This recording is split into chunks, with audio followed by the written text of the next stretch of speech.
Welcome to another episode of Our Guide to Surviving Stroke and Brain Injury. This is my brother Jeff, and he's going to be informing you about the caregiver's point of view. Okay, so basically, as far as the caregiving when she was in the hospital, it was just a matter of being there and supporting and getting information and trying to understand what happened. And but as far as coming home, I think that my sister did a really good job of talking about the kind of care that she got, and that was not just care afterwards, but it was also care before she was released and come back home. She was when she did come home, it was a situation where she couldn't walk real well. She couldn't talk. She had limited use of her right side, but And this eye was all over there. right, and then her eyes didn't kind of line up. But so it was. She needed some care. She happened to have at that time my uncle and her uncle here to care for her, and then for her son for a little bit. But gradually, slowly, she got better. And I think I wanna stress the point that that she did in her first video is that it took a lot of hard work and patience. And the exercises that her occupational therapist or her speech therapist or her physical therapist gave her, she did those diligently. She was convinced that she wanted to get better and she wanted to be better. And she went from being able to she went from having someone to care for her, just minor needs, to where she is now, where she can walk, she can drive, she can communicate so much better than what she did before. But again, stressing the point that my sister took the responsibility of doing all the things that were necessary to get better. And I know, and I also understand, and we also understand that that's not the case for everybody with strokes. But with the incident, with this situation with my sister, she was able to get so much better. There was a time where we did go up to a doctor up in Denver, where she was, and you could tell by just him walking in and seeing her that he was so surprised at the progress that she had made. Oh, the heart doctor. Yeah. The progress that you had made, as far as everything, as far as talking and walking, and you walked in and you were able to talk and communicate and be understood. That's basically all that. God bless you. Excuse me. That I want to stress is just the hard work that she put in to be able to get better. Thank you. God bless. I have a dog and he has allergies. Yeah. So Right. put two and two together. So let's start from the beginning. How did you find out I had a stroke? Or even that I was in the hospital?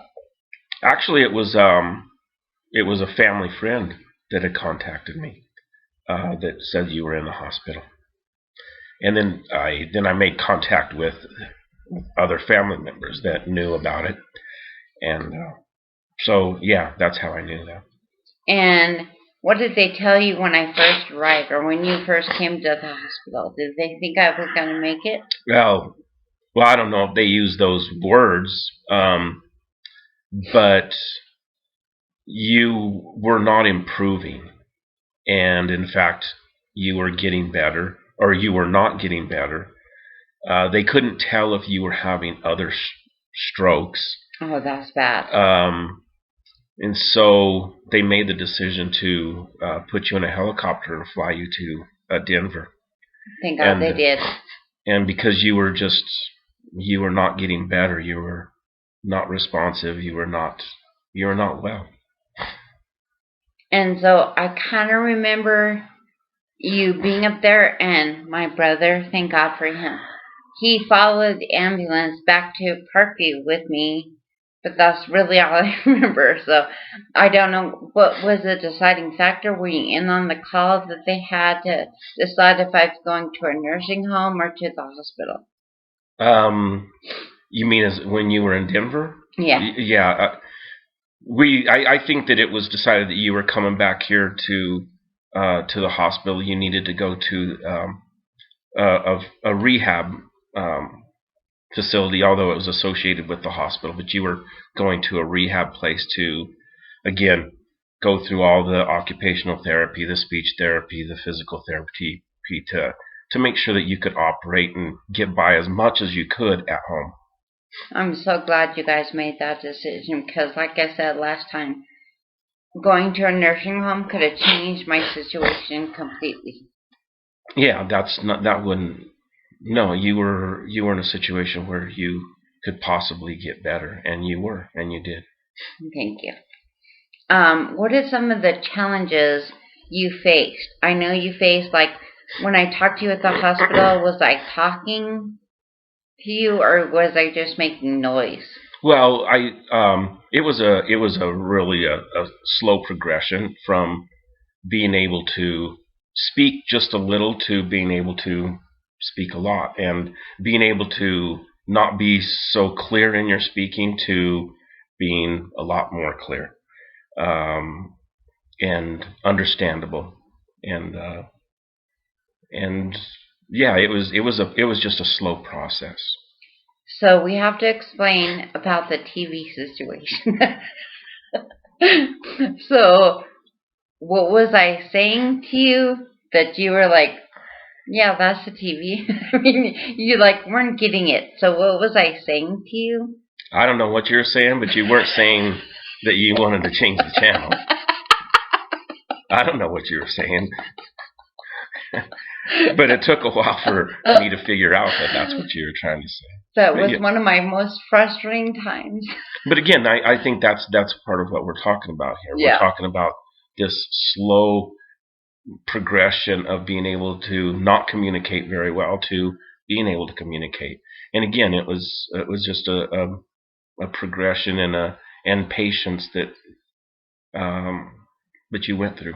Well, they kept putting the channel changer on my right side too, and I couldn't roll over at that time. Right. So that was frustrating. And then once I got it, it was like I couldn't change channels, and I didn't know what channels because I couldn't see. Right. I mean, that was the most difficult part because there were variances on what doctors said. Some said, yes, she needs a patch, and some said, no, she doesn't. Well, when I had the sunglasses on because everything was so bright. But I had a patch on, like covering one side so I can see, and they took that away from me. So I could not see the TV, literally. I could only hear. Right. And so I was so mad when you took away my sunglasses to come like, ah. I think that was also the patch was a point of discussion and decisions that were being made about your patch, because you could see better with a patch on because you had your one eye that just had to focus. But then one of the doctors said that by using the patch, you're giving that other eye not the opportunity to work and to get better and to be used, so that maybe you could eventually get focused in on that and see better with both eyes. Yeah. So anyway, it was like kind of those catch-22s. You use it, and again, this is according to them and the way I understood it. You could see with one eye really well. Yes. But you couldn't see with two eyes because of they weren't focused in, or I don't understand all that. Well, I had 20/20 in this eye and 20/30 in this eye, but this eye was all the way over there, and I still have double vision. Right. But I finally found another Dr. Wilson, not this Wilson, but no relation, and he said to switch the patch.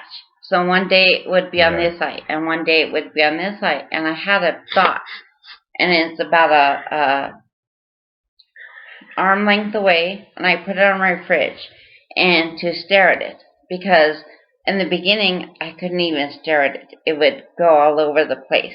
But now I can finally see it. Right. So I went to the eye doctor, I guess it was about 2 years ago, and he said, "You're never going to see. You're always going to be like this. Get used to it." And luckily for me, I'm stubborn. I'm like, "You're not going to tell me I'm never going to see again. How do you know?" It's called a practice for a reason. So I went to this Dr. Wilson. He's a neural diamond, which means he can do everything a neurologist can do except surgery. And so he got me with that dot, and he told me about switching, and now my eyes look pretty normal. Yeah. And finally, I have prism glasses. Right.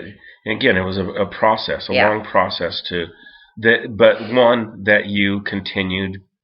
And again, my point is, and that I'm trying to stress is that you put in the work towards that. You took the responsibility. Thank you. And